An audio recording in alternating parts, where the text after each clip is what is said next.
Have you ever wondered what makes a luxury product? And can luxury both mean a service as well as a product? Do you have to have a product-based business in order to be considered a luxury brand? Let's talk about what goes in to a luxury brand today and how that can relate to you if you are a service, not a product. We're going to start out with a little bit of why I'm talking about this today. I owned a jewelry brand for almost 16 years, which led to a lot of research in the branding of fashion. What a crazy place that is. But I want to explain a little bit about luxury brands because it works just as well for service brands. And although you may not immediately come up with that idea, as soon as you start thinking about it, of course, you start to think about things like very, and the word usually high end, accompanies the word, but very high-end lawyers or specialists in the medical field that are difficult to get into without an introduction, and they usually don't take insurance. So you can start to see where there are luxury services out there. It's just we don't always think of them as that, as a luxury service. We just think of them as on one end of the spectrum. That simply is what luxury is. In fashion, as in many of the product-based industries, there are levels. In fashion, there are, think about 16 from the bottom of mass market all the way up to luxury. And there are a lot of differentiators in between there, but we're gonna focus today on what makes luxury. If you are a luxury brand, you typically have items that are very high cost. Sure, you may have started a mass market line like Tiffany's has with their sterling silver line, but for the most part, if you go into Tiffany's on, where is it, Fifth Ave in New York, you are going to see some massively high cost jewelry items. Yes, then there'll be like the Elsa Peretti line, but for the most part, you're looking at rings that will cost in the upwards of the, mid five figures.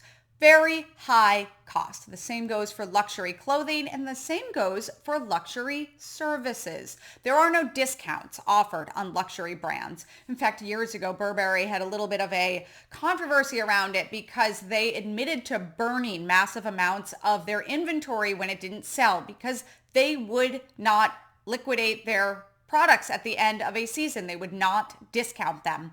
Things have gotten a little bit different in the past decade or so, but still a mark of luxury is no discounts, no sales. They are a high cost and they stay there. So the same can be said for very high-end luxury services. If you are establishing yourself as a luxury service, you would be significantly higher priced than the majority of your competitors. Now, in order to justify that, a few more things have to happen.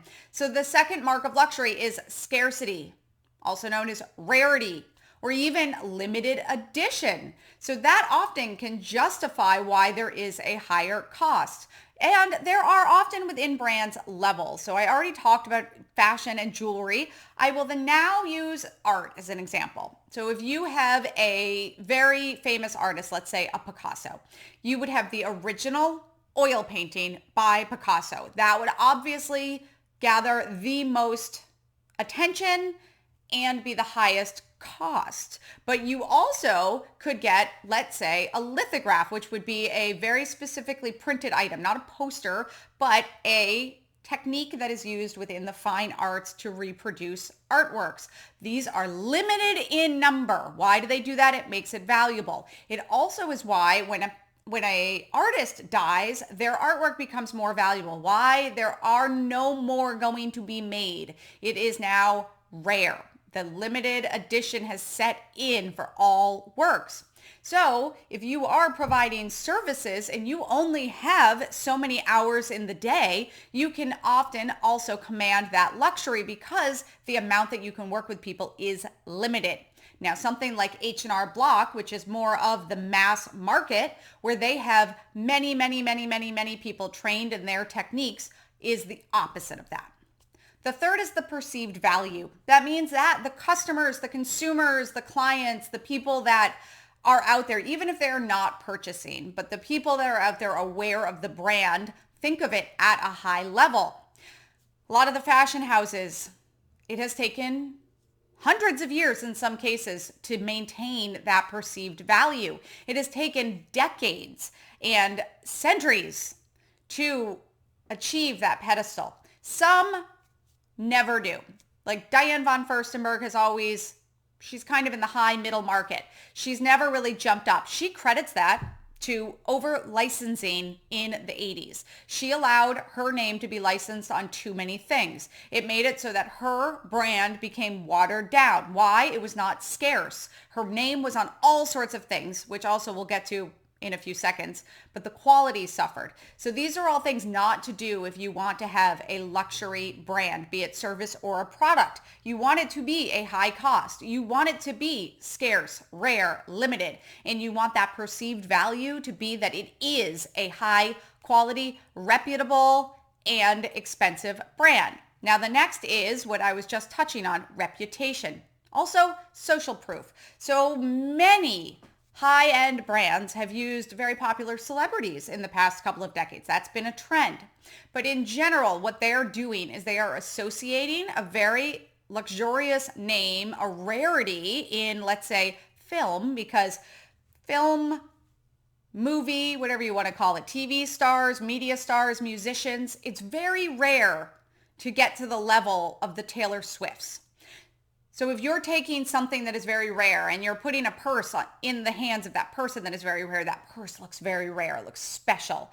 So the reputation is something that is very carefully built. Nowadays, social proof is not only coming from advertisements and endorsements, but it's coming from influencers. It is coming from your clients and customers talking about it in the, let's say, online space, or even by who's carrying it down the street. Once brands start to, let's say, have sales or liquidating, or even I would say for the luxury markets, once you started allowing the stores to be online, that was not a thing for a while. The luxury brands would not sell online. Why? They did not want the products to reach the masses.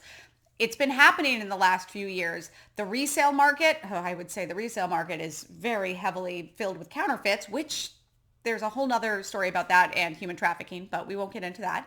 But the almost dilution of the reputation has been lowered a little bit, and it's been hurting luxury brands for that reason. That's why it's so important in fashion houses for them to keep up that scarcity mentality, that specialness. So the same thing would be for your brand. If you are a service trying to be a luxury service, you would need to make sure that your reputation is stellar, that everybody that's talking about you is talking about how amazing it is, how incredibly high quality, how they were so lucky that they got to get an appointment with you. That's what you're looking for reputation-wise. And the last, of course, I've touched on this whole time, and that is quality. If you are aiming to be a luxury brand, either in your products or your services, you need to over-deliver above and beyond anything people are expecting from you. That is how you become a luxury brand. The highest quality of materials are used in products. If you are a service industry, the highest amount of attention, of detail. Think about hospitality. Think about the top hotels in the world. People get out of their cars and the bellhops know their name before they even walk into that lobby. The level of service is impeccable. If you are going into the luxury market, product, service, anything, you have to make sure that you are giving the absolute best that there is. Now, what happens if you do achieve all of those things? You're in a position where you can command the highest prices. You can make up the prices that you want. There are people out there in the consultation world, in the coaching world, in the legal world that are charging hundreds of thousands of dollars a year for their services. Why? They've established themselves as luxury service providers. Is that a route you want to go? Perhaps, but make sure that you are including all five: high cost, scarcity, perceived value, reputation, and high quality in order to achieve that brand. Did today intrigue you? Well, make sure that you subscribe and come back next week for my weekly Tuesday tip. I'm Sierra Bailey with Doers, Shakers, Makers. If you want to continue the conversation, please reach out. I am always able to be found at MsSierraBailey.com, and I will see you next week.